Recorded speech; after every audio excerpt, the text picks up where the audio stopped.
ഇടതുമുന്നണി കൺവീനർ സ്ഥാനത്ത് നിന്ന് തന്നെ മാറ്റിയതിന് പിന്നിൽ കൃത്യമായ ആസൂത്രണം നടന്ന ഇ പി ജയരാജൻ ചരട് വലിച്ചതിന് പിന്നിൽ മുഖ്യമന്ത്രിയുമായി അടുത്ത ബന്ധം പുലർത്തുന്നയാളാണ്. താൻ നേരിൽ കാണാത്ത വ്യവസായിയുമായിട്ട് പോലും സാമ്പത്തിക ഇടപാട് നടന്നെന്ന് പ്രചരിപ്പിച്ചു. ആത്മകഥ അധികം വൈകാതെ പുറത്തിറക്കും.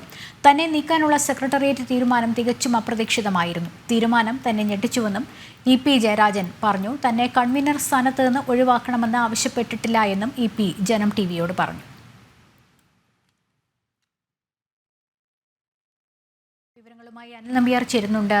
ശ്രീ അനിൽ നമ്പ്യാർ, ഇന്നലെ ഈ ഇ പി ജയരാജൻ രാജിക്കത്ത് നൽകിയതാണോ അതോ ഈ പുറത്താക്കൽ നടപടി ഒരു രാജിയായി ചിത്രീകരിക്കുകയായിരുന്നു എന്നൊക്കെയുള്ള സംശയങ്ങളുണ്ടായിരുന്നു. ഇപ്പോൾ ഇ പിയുടെ പല തുറന്നു പറച്ചിലുകളും ആ സംശയങ്ങളൊക്കെ നീക്കുന്നത് തന്നെയാണ്. കാരണം ഇ പിക്കെതിരെ കൃത്യമായ ചരട് വലി നടന്നു എന്നുള്ളത് തന്നെയാണ് അദ്ദേഹം പറയുന്നത്. ആത്മകഥ വൈകാതെ പുറത്തിറക്കും, ഒരുപാട് പറയാനുണ്ടെന്നും പറയുന്നു. ഇപ്പോൾ ഈ പറഞ്ഞ കാര്യങ്ങളിൽ നിന്ന് ആർക്കൊക്കെ നേരെയാണ് ഈ വിരൽ ചൂണ്ടുന്നത് എന്നാണ് നമ്മൾ മനസ്സിലാക്കേണ്ടത്.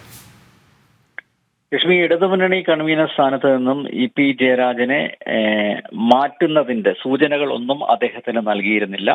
അദ്ദേഹത്തിനോട് ആരും മുൻകൂറായി പറഞ്ഞിരുന്നില്ല ഇങ്ങനെ ഒരു നടപടി വരുന്നുണ്ട്, അതായത് താങ്കളെ ഇടതുമുന്നണി കൺവീനർ സ്ഥാനത്ത് നിന്ന് നീക്കി പകരം ടി പി രാമകൃഷ്ണനെ ചുമതല ഏൽപ്പിക്കുകയാണ് എന്നൊന്നും ആരും പറഞ്ഞില്ല എന്നാണ് ഇന്ന് രാവിലെ ഇ പിയുമായി ടെലിഫോണിൽ സംസാരിച്ചപ്പോൾ അദ്ദേഹം എന്നോട് വ്യക്തമാക്കിയത്. മാത്രമല്ല, അപ്രതീക്ഷിതമായിട്ടുള്ള ഒരു തീരുമാനമായിരുന്നു. കഴിഞ്ഞ ദിവസം സംസ്ഥാന സെക്രട്ടേറിയറ്റ് യോഗം ചേരുന്നതിന് മുമ്പ് മുഖ്യമന്ത്രിയും അതുപോലെ പാർട്ടി സംസ്ഥാന സെക്രട്ടറി എം വി ഗോവിന്ദനും ഉൾപ്പെടെ എം എ ബേബി ആ പോളിറ്റ് ബ്യൂറോ അംഗങ്ങൾ ഒരു യോഗം ചേർന്ന് ഇങ്ങനെ ഇടതുമുന്നണി കൺവീനർ സ്ഥാനത്ത് നിന്ന് നീക്കം ചെയ്യുകയാണെന്ന് അറിയിച്ചു. പകരം ടി പി രാമകൃഷ്ണൻ ചുമതല നൽകുകയാണെന്ന് അറിയിച്ചു.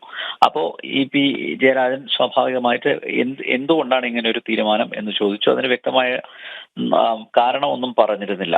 ഇന്നലെ മാധ്യമങ്ങളോട് എം വി ഗോവിന്ദൻ വിശദീകരിച്ചത് പ്രകാശ് ജാവ്ദേക്കറുമായുള്ള കൂടിക്കാഴ്ച, മാത്രമല്ല തെരഞ്ഞെടുപ്പ് കാലത്തെ ചില പരാമർശങ്ങൾ എന്നൊക്കെയായിരുന്നു. പക്ഷേ എന്താണ് ഇതിന്റെ കാരണം, മാറ്റാനുള്ള കാരണം എന്താണ് എന്ന് ഇ പി ജയരാജൻ ചോദിച്ചപ്പോൾ അതിന് മറുപടിയൊന്നും ലഭിച്ചിട്ടില്ല.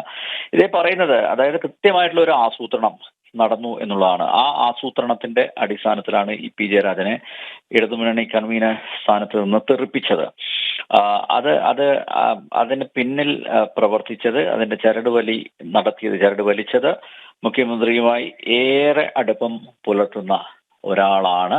ആ പേരും ഇ പി ജയരാജൻ എന്നോട് പറഞ്ഞിരുന്നു. പക്ഷെ അത് തൽക്കാലം പുറത്തുവിടാൻ പറ്റില്ല. അദ്ദേഹം അത് രഹസ്യമാക്കി വെക്കണമെന്ന് അഭ്യർത്ഥിച്ചുകൊണ്ട് പുറത്തുവിടാൻ പറ്റില്ല. അപ്പോൾ അദ്ദേഹമാണ് ഇതിന് പിന്നിൽ പ്രവർത്തിച്ചത്. പാർലമെന്ററി വ്യാമോഹമേറെ ഉള്ള ഒരു വ്യക്തിയാണ്. മാത്രമല്ല, അദ്ദേഹത്തിന് ഈ വിവാദ വ്യവസായികളുമായിട്ടൊക്കെ ഇടപാടുണ്ട്.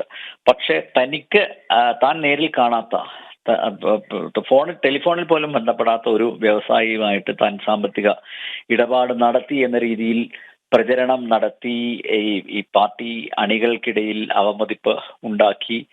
അങ്ങനെ കൃത്യമായ ഒരു ഓപ്പറേഷന്റെ അടിസ്ഥാനത്തിൽ, പ്ലാനിങ്ങിന്റെ അടിസ്ഥാനത്തിലാണ് തന്നെ മാറ്റിയിരിക്കുന്നതെന്നാണ് പറയുന്നത്. അപ്പോൾ സ്വാഭാവികമായി മുഖ്യമന്ത്രിയെ അടുപ്പമുള്ള ഒരാളെന്ന് പറയുമ്പോൾ വിരൽ ചൂണ്ടുന്നത് ആത്യന്തികമായി മുഖ്യമന്ത്രിക്ക് നേരെ തന്നെയാണ്. ഇന്നലെ കഴിഞ്ഞ ദിവസം സംസ്ഥാന സെക്രട്ടറിയിൽ ഇങ്ങനെ ഒരു തീരുമാനം എടുത്തപ്പോൾ മുഖ്യമന്ത്രി അടക്കമുള്ളവർ മൗനം പാലിച്ചു എന്നാണ് ഇ പി ജയരാജൻ പറയുന്നത്. അതായത് ഇദ്ദേഹത്തിന് വേണ്ടിയാണ് ഇ പി ജയരാജൻ ചാവേറായത്.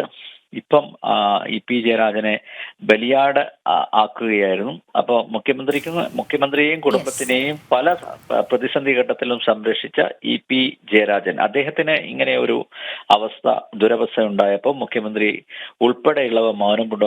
അത് അദ്ദേഹത്തെ ഏറെ വേദനിപ്പിച്ചു എന്നാണ് ഇ പി ജയരാജൻ പറഞ്ഞിരിക്കുന്നത്. എന്തായാലും ആത്മകഥയിൽ അദ്ദേഹം ഇതൊക്കെ തുറന്നു പറയുകയാണെങ്കിൽ, ആത്മാർത്ഥമായിട്ടുള്ള ഒരു വെളിപ്പെടുത്തൽ ഉണ്ടാവുകയാണെങ്കിൽ അതൊരു പക്ഷേ CPM രാഷ്ട്രീയത്തെ ഞെട്ടിക്കുന്ന വെളിപ്പെടുത്തലായിരിക്കും എന്ന കാര്യത്തിൽ യാതൊരു സംശയവുമില്ല. ലക്ഷ്മി, ശരി, നന്ദി ശ്രീ അനിൽ നമ്പ്യാർ.